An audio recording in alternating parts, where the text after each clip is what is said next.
Entonces, lo que les hace falta es a las personas tener una verdadera cultura financiera. Me prestas para ciertas cosas, para actividades productivas. La propuesta es que debemos de regresar al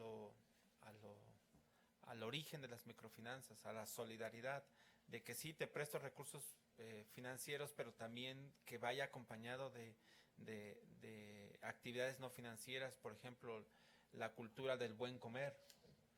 En México, cuando tenemos un serio problema le llamamos sobrepeso y obesidad, se me ocurrió llamarle la otra cara del hambre, sugerirle a una estudiante tesista de doctorado, ponle en tu tesis la otra cara del hambre. Entonces tenemos ese gran problema, entonces ¿por qué no ir acompañado de esa cultura del buen comer? Aparte no sé, por ejemplo, crear huertos escolares. Esa es una propuesta, crear huertos escolares para que desde el origen los niños empiecen a comer bien, produzcan alimentos sanos, balanceados, obtengan recursos con la venta de esos alimentos en las mismas escuelas, en las mismas comunidad. No es utópico porque, insisto, pues eso ya funciona en Honduras, en algunos lugares, como en Chiapas, funcionó. Ahí el servicio no financiero que se otorgó fue cuestiones de salud, cáncer de mama y cosas por el estilo. Entonces, de que puede funcionar, puede funcionar. Mientras no meta mano el gobierno, yo creo que sería excelente. O sea, podría funcionar. El problema son los recursos. Si los migrantes van a poner recursos única y exclusivamente ellos, pero a mí me temo de que si el gobierno mete mano, ya se politizó. Entonces, si son recursos de la misma comunidad, puede funcionar, pero si se le da un destino productivo, un ejemplo de eso es crear huertos escolares. Alguien por ahí comentaba ya, y bueno, no con un fin productivo, y debe ser con el fin de comer sanamente, porque tenemos el problema de sobrepeso y obesidad en países pobres como el nuestro, países subdesarrollados como el nuestro. Igual, los Estados Unidos tienen un serio problema de obesidad. Es un país en vías de desarrollo. Bueno, un poco menos subdesarrollado como el nuestro, pero sí tienen serios problemas de obesidad en Estados Unidos, en México, en América Latina, Centroamérica, no se diga, Asia, etcétera. Entonces, la propuesta ya, o sea, la idea ya existe. Los recursos es el problema, insisto. Originalmente fue en Naciones Unidas, FAO, para ser exactos, y la misma comunidad aportaba una parte. Las personas eran las encargadas de manejar la caja, pero no tenían la cultura financiera. Ese fue lo que provocó el fracaso de esas cajas urbanas. Eso podría provocar el fracaso en cuestión de los migrantes si realmente tienen la cultura financiera. Entonces, la experiencia ya existe, iniciar en las comunidades rurales o en el medio urbano pobre, que en nuestro país abunda, ¿no? O sea, todo. Y puede tener éxito esto. Insisto, Honduras es un caso, en Chiapas, algunas zonas de Chiapas es un caso, pero bueno, son casos muy aislados, se tendría que generalizar. Es lo que yo podría comentar de lo que tú me preguntas.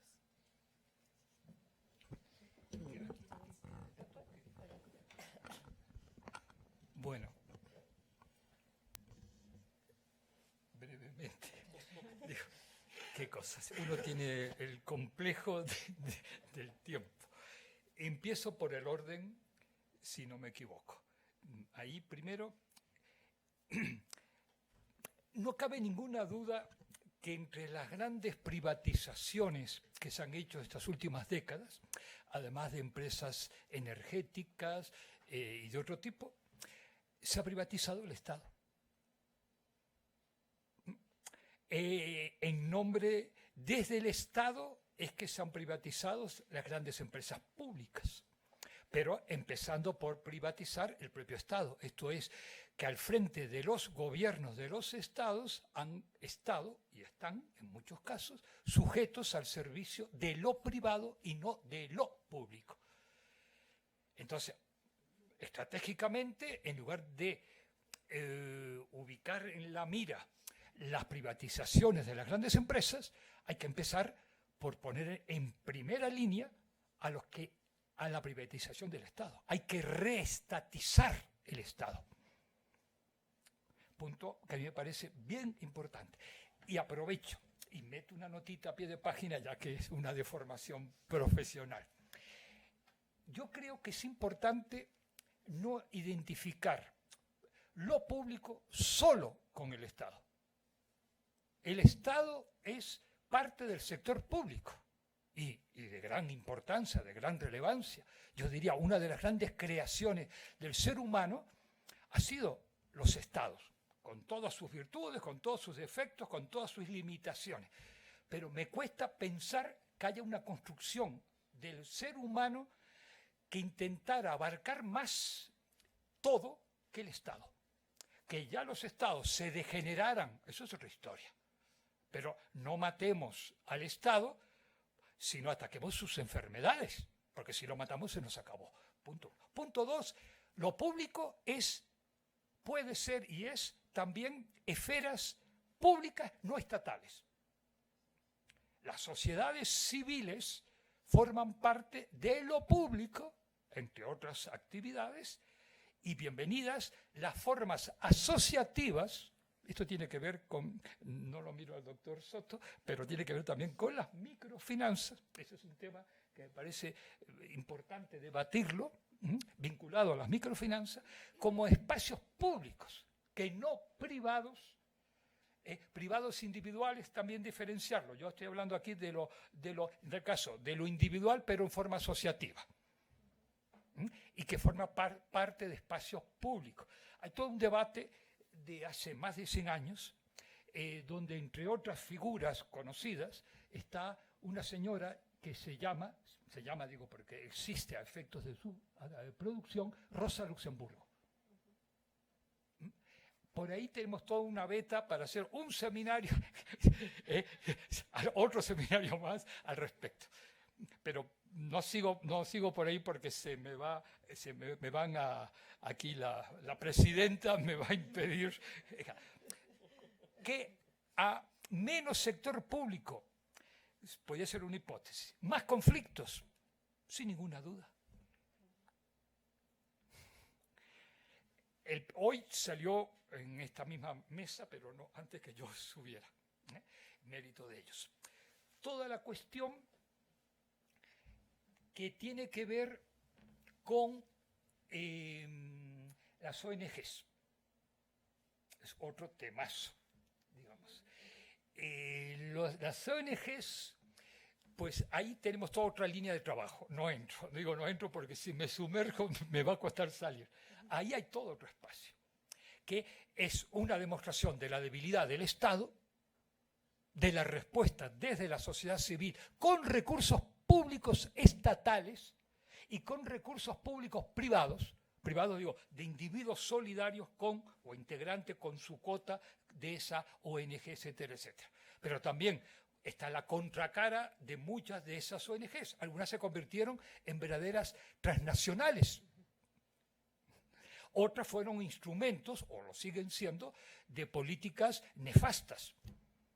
Se hablaba de Centroamérica, pues alguna ONG en Centroamérica colaboró en impedir que las indígenas de algunos de esos países tuvieran hijos. Por ejemplo, en nombre de la salud pública. Digo, el tema da a otro nivel. A los conflictos, pues yo digo, los conflictos cada vez son mayores, pero son de otro tipo. Ojo que uno sigue, el otro día un periodista de primera línea internacional decía, el gobierno de Obama, con la visita a don Raúl Castro y a don Mauricio Macri, deja de ser un gobierno intervencionista en América Latina. Cuando yo veo ese titular, honestamente lo digo, dije, o es tonto el periodista, que es posible, o es de mala fe, o es demasiado ignorante, porque yo puedo ser intervencionista sin una bala. sin dar golpes de Estado. Los golpes de Estado clásicos, lo de sacar el ejército a la calle, meter en la cárcel o donde sea al gobernante de turno, a los más malos, matarlos o tirarlos al mar o lo que sea, eso ya es antiguo. Lo triste es que los malos reales aprenden antes que los buenos reales de la propia vida. Que hoy yo, de donde sea, puedo ser mucho más eficiente y competitivo en términos de intervencionismo sin golpe de Estado. Y moviéndome, abrazando a Raulito y abrazando a Mauricito. Y a cada uno diciéndole una cosa distinta. Genial, porque yo soy el que lleva la batuta. Se me permito a ti decirle que bien, un poquito más de apertura al pueblo, no sé cuánto, y al otro viva las empresas, viva los fondos buitre, y viva el juez de Nueva York, y viva... Maravilloso, pero págame. Punto. O sea, conflicto. Yo te digo cómo la Unión Europea lo va resolviendo ante la presencia de conflictos. Y no los yihadistas, no digo los conflictos o la inseguridad, sino la de la sociedad tradicional, digamos, los movimientos populares, los movimientos sociales. ¿Cómo? Cambiando las leyes, haciendo las leyes más represivas. Pero leyes.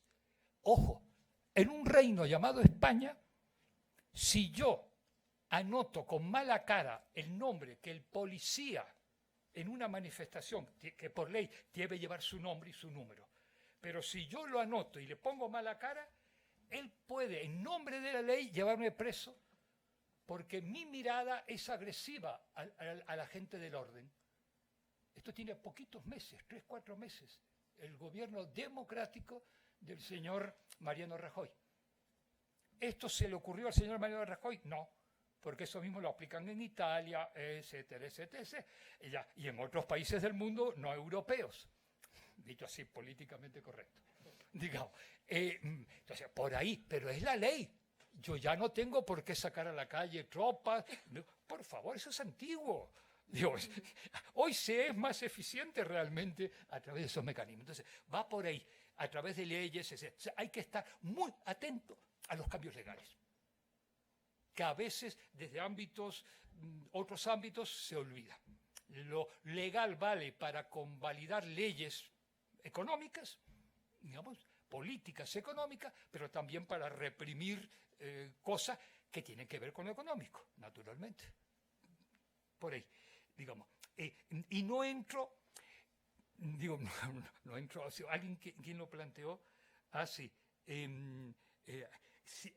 entro parcialmente, voy entrando. Y lo otro son los controles a través digitales. Yo, frente a mi computadora, puedo preguntarle en versión Apple o en versión Microsoft, ¿dónde vivo?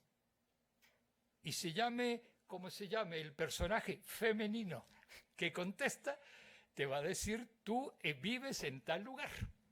Lo digo por experiencia propia. Yo dialogo virtualmente, cuando estoy aburrido, digamos, y me dice, eso, ojo, y la empresa esa es estatal, es una agencia de seguridad de Estados Unidos, de Israel, de la Unión Europea, de quién sabe dónde. No, es una empresa privada que tiene mi información, que tiene mi perfil, que sabe a qué prensa yo consulto, a qué página pornográfica entro.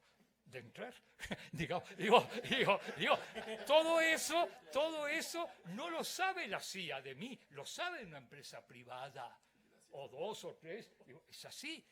Digamos, ojo, ahí eso tiene que ver con la pregunta de la compañera. Eso tiene directamente, no es solo si yo descargo películas, música, eso es para niños, digo, niñitos, es lo otro. ¿Y por qué a uno le llega una publicidad comercial y no otra? Porque ya te conocen. ¿Qué pasó ahora en Estados Unidos con Apple? Ya por fin lograron entrar al subversivo, al terrorista, al pinche terrorista, en nombre de la democracia, una vez más, y a través de instrumentos digitales, sin necesidad de pasar por la empresa que tenía ese dato. Y la empresa tiene que mantener su imagen ante todos sus clientes. Ante todos, pero sobre todo ante sus grandes clientes. Porque nos olvidamos que hoy no hay banco, no hay agencia, empresa, no hay nada que no esté informatizado. Hoy, si uno tuviera que ser muy vulgar, diría, hoy, ¿para qué hacer elecciones? Si el gobierno real es un gobierno a través de Internet, que deciden, y dentro de eso, los grupos más poderosos. 4 son los que se mueven en esta esfera digital, los grandes, ¿no? Por ahí va todo un tema que tiene que ver, digamos, pero que da para otro seminario, digamos, pero y también la financiación, porque obviamente, pues todo va por ahí, claro, todo, absolutamente. Los famosos nuevos bancos tecnológicos, o no bancos, nuevas operaciones de crédito fuera de los bancos, del circuito bancario.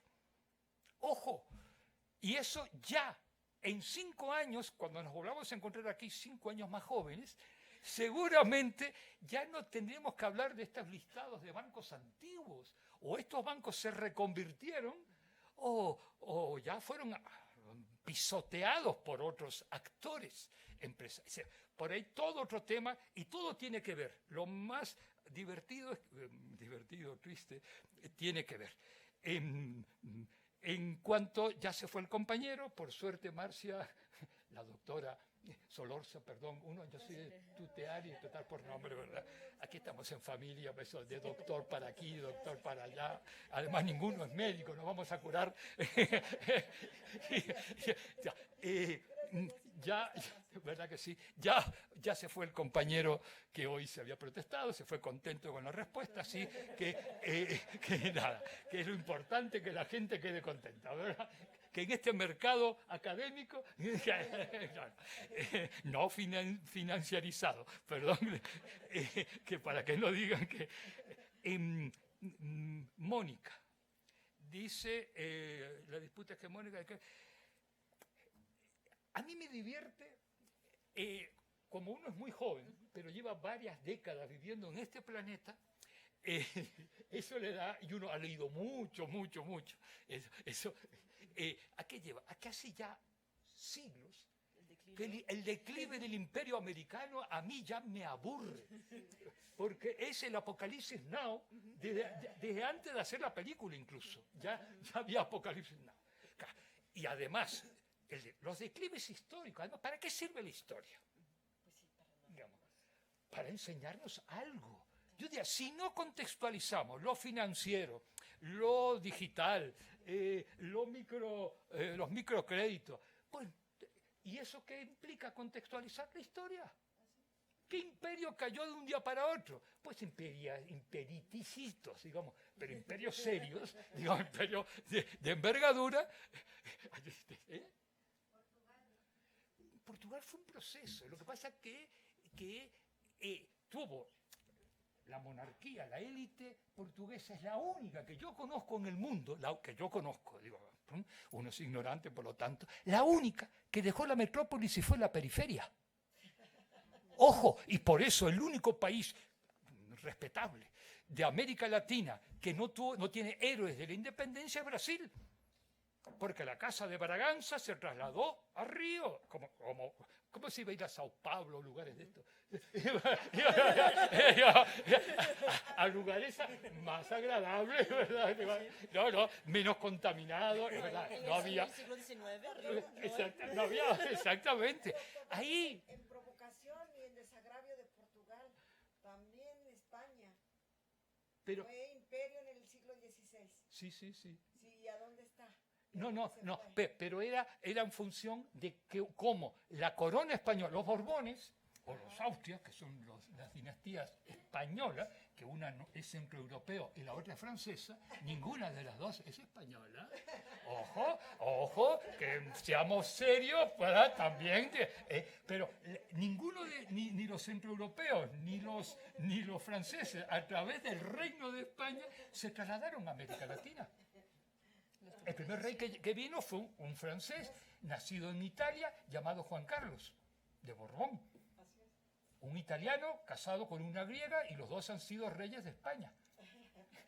Digo, interesante. Y la griega, descendientes de alemanes, a no olvidarnos. Pero los que vinieron se trasladaron con un proyecto,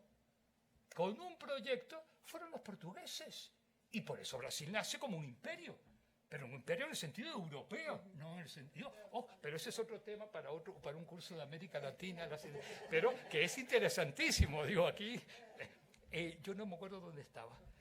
No, me perdí, es que eso son muchas ramitas, ahí está. Lo del declive, ahí está, del imperio. Me apuro, digo, porque si no, digo, voy a ser sobrio. Digo, no puedo ser sobrio. Eso pues va a llevar tiempo. Yo diría, Estados Unidos es la Europa americana.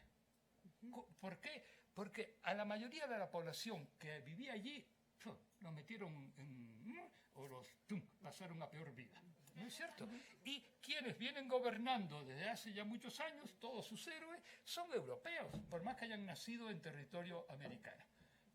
Y la afinidad cultural entre los europeos de Estados Unidos y los europeos de Europa, hay una gran diferencia, que en Estados Unidos están todos mezclados. Digo, porque yo puedo ser ruso, ucranio, puedo ser mormón, puedo ser judío, puedo ser católico, puedo ser evangélico, puedo ser testigo de cualquier cosa, ateo incluso, y estar en Estados Unidos y ser mis vecinos. La mayoría de los franceses tienen franceses, aunque hayan argelinos, marroquíes. La mayoría de los alemanes son alemanes, aunque hayan turcos. La mayoría de los españoles son... Pero en definitiva, ambas partes corresponden además a los momentos más expansivos del desarrollo capitalista. Tienen un proyecto económico, político, estratégico compartido por esas contradicciones a las que yo me refería hoy al inicio de la exposición, lleva a que necesariamente en algún momento tenían que reencontrarse. Y de la casualidad que ese reencuentro es ahora. Pero nunca estuvieron de espaldas. Nunca, en mi opinión, digamos. Pero inclusive, el famoso plan del abuelito de West, el plan Marshall, el plan Marshall es un claro ejemplo de esa... Si no entenderíamos el milagro europeo de posguerra y dentro de el milagro alemán, sin el tío, perdón que yo dije abuelito, sin el tío de West, digamos, sí. Por ahí va, digo, más cosas, pero no las cuento. Yo lo único que sí me dan 5 segunditos, ¿sí? de Roberto, omito, perdón, al resto así por... Roberto, que hoy fue la exposición del día, digamos, por lo menos de esta jornada. A mí me parece bien interesante contextualizar, rescato el tema de las microfinanzas. ¿Por qué? En la propia América Latina, me olvido del planeta Tierra, del resto. América Latina tiene una tradición de cooperativismo importantísima. 1. Punto 2. De cooperativismo, de cooperativas de crédito, muy importante. Experiencias de cooperativas de crédito, punto 3, que se convierten luego en bancos. Y luego podemos discutir, en punto 4, ¿a qué microfinanzas te refieres? No tú, digo, en términos generales. Que uno diga, hay una teoría o unas teorías o un marco teórico sobre microfinanzas. No pidamos tanto, pero sí hay referentes conceptuales y teóricos y ideológicos y políticos que convierte a que mi microfinanciera sea distinta a la tuya, aunque ambas nos llamemos microfinanzas, digamos. No es lo mismo Bangladesh, Yunus, que hoy no apareció el nombre, que hasta el nombre, Banco de los Pobres, no nos olvidemos, no le puso Banco, era el nombre, y de los pobres. Y Bangladesh, pobre entre los pobres. Digo, no entro a discutir, pero ahí hay material hasta conceptual a debatir con Yunus. No entro a cómo ha sido su historia más reciente, pero yo sí soy de los que me gustaría contextualizar lo de las microfinanzas en el ámbito del pensamiento, de la concepción del cooperativismo. Porque el cooperativismo sí tiene una tradición en América Latina y fuera de América Latina, digamos, solidaria, de el reparto no en pocas manos,